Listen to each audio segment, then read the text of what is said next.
Hey, what's going on, guys, and welcome back. So with the recent release and success of Dragon Quest Monsters: The Dark Prince, I wanted to create a continuation of our original 10 Dragon Quest Monsters tips and tricks that you should know video by bringing forth 5 more tips and tricks that should help you in the mid-game and beyond. That being said, if you want to stay up to date on the latest monster taming games and news, definitely subscribe to the channel for daily monster taming content, and without further ado, let's dive in.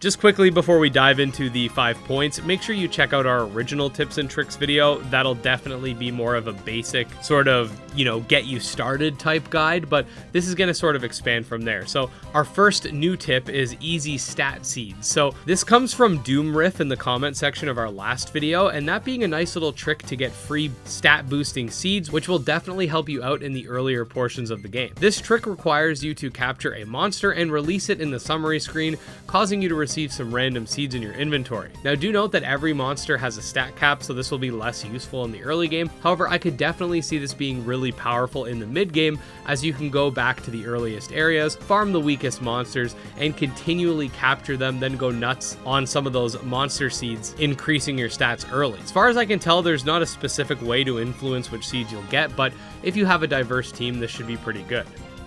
Number 2, reverse search. Okay, so this is a beginner tip that I was going to include in my original tips and tricks video I put together, but because so many of you guys commented it, I figured I'd include it here. The reverse search function available when you're doing synthesis allows you to find any sort of fusion you're potentially looking for. Even if you're an absolute noob who doesn't know anything about which fusions are good, remember that I said in our monster rank video that it's not necessarily the case that every D rank monster will be better than every E rank monster, but there is sort of like a gradient of the monsters getting better as they rank up. Even just using the reverse search function and not actually filtering anything, you will immediately be met by a list of monsters ranked from highest to lowest based on what you have. It starts out with all the gold border monsters, which go from highest rank to lowest rank, and then once you finish navigating that, you'll see some non-gold border monsters that are also listed from highest rank to lowest rank as well. I used this mechanic a lot in my Let's Play, and I think that its importance cannot be stated enough. You might even find yourself using this a lot more than regular synthesis, unless you're trying to create something specific.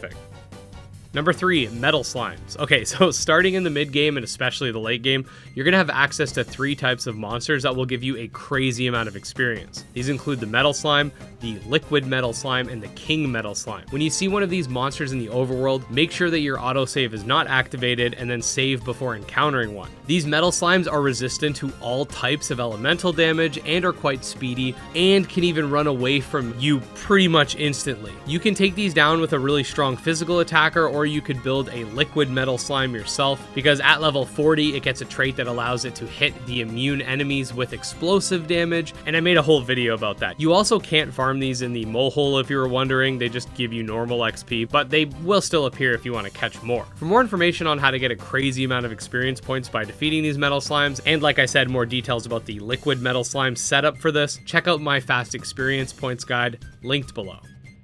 Number 4, easy money.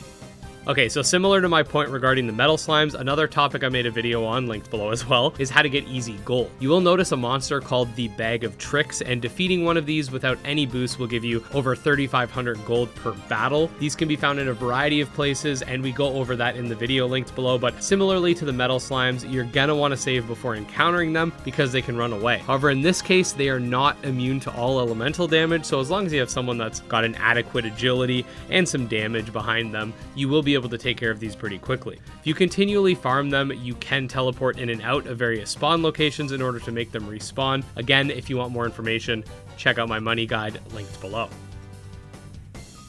Number 5, more meat. Okay, so this is something that I didn't realize, but as it turns out, you can actually throw multiple pieces of meat at a monster. So instead of just throwing one piece of meat and then hoping it'll catch, you can sort of string along various meat throws, 1 per turn, while debuffing and buffing your own monsters in order to increase your scouting odds. Remember, just like we went over in our scouting guide, buffs, enemy debuffs, enemy damage, and the attack and wisdom stat of your own monsters will affect your scouting odds drastically. I have not seen a lot of people talking about this, so I definitely think it's worth mentioning.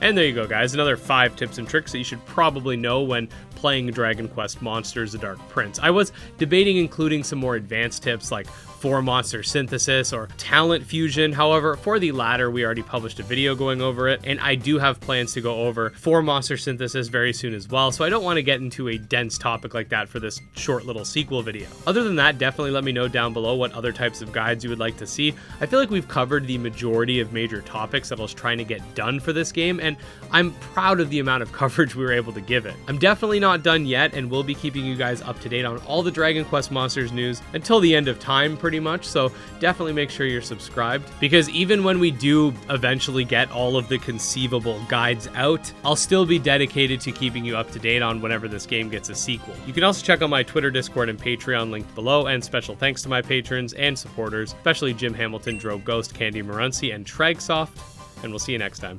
Peace.